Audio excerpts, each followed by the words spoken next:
On this episode of John Marucci on the Road, we'll review Jonathan Dickinson State Park near Jupiter, Florida, on Florida's southeast Atlantic coast. Jonathan Dickinson seems to have it all, with outstanding mountain biking trails, excellent hiking through several different natural environments, and great full hookup campsites. There are also water sport opportunities on the Loxahatchee River, making Jonathan Dickinson hard to beat for its incredible diversity of recreational activities. Hey everybody, this is John Marucci.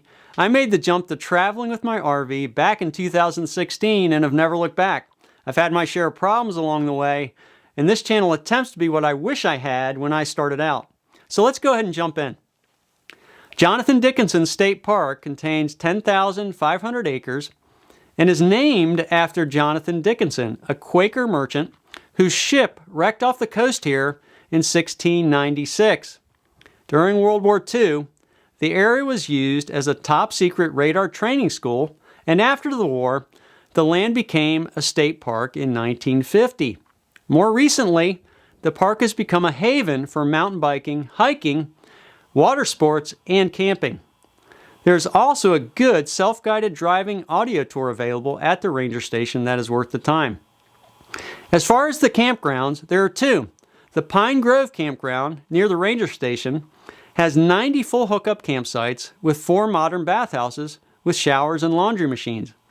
The campsites at Pine Grove are generally large, private, and flat with picnic tables and fire rings.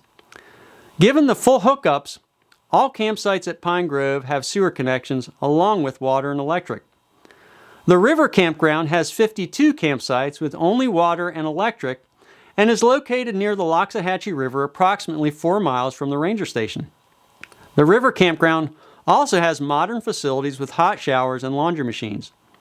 There is one dump station primarily for the guests of the River Campground that is located near the Pine Grove Campground at the exit of the park. Given the 52 campsites at the River Campground, the ratio would be 52-1 of campsites to dump stations, making for a relatively easy time for dumping tanks upon departure. Before we get into the 5 criteria that we cover for campground reviews, we want to let you know about a great travel resource on johnmarucci.com. Our RV travel blog and accompanying podcast provide concise and insightful RV travel information, news, and opinion pieces to help with your RV travel. You can sign up to be reminded when each blog is posted so you don't miss a thing. Just head over to johnmarucci.com and click the blog link to sign up. There are 5 criteria we look at when rating a campground. First up, hospitality and check-in. We give this a 4 out of 5 as it was easy to check in. We did have to leave the vehicle to check in at the ranger station, but it was a simple matter of having the ranger confirm our reservation and giving us our campsite tag. Next in our review is infrastructure and amenities, which we're going to give a 5 out of 5. All of the park's amenities are in excellent shape, including the campground roads and the spacious main park roads. The bathhouses, laundry machines, trails, signage, and playgrounds are all in excellent shape. Like most Florida State Park campgrounds, the campground is well maintained and cleaned by the campground hosts, and there is a security gate with passcode to enter the campground area after hours. A point of interest is Hobie Mountain Tower, from which almost the entire area of the park and parts of the Atlantic coast are visible. Site quality gets a 5 out of 5, as the campsites are quite frankly outstanding, especially in the Pine Grove Campground.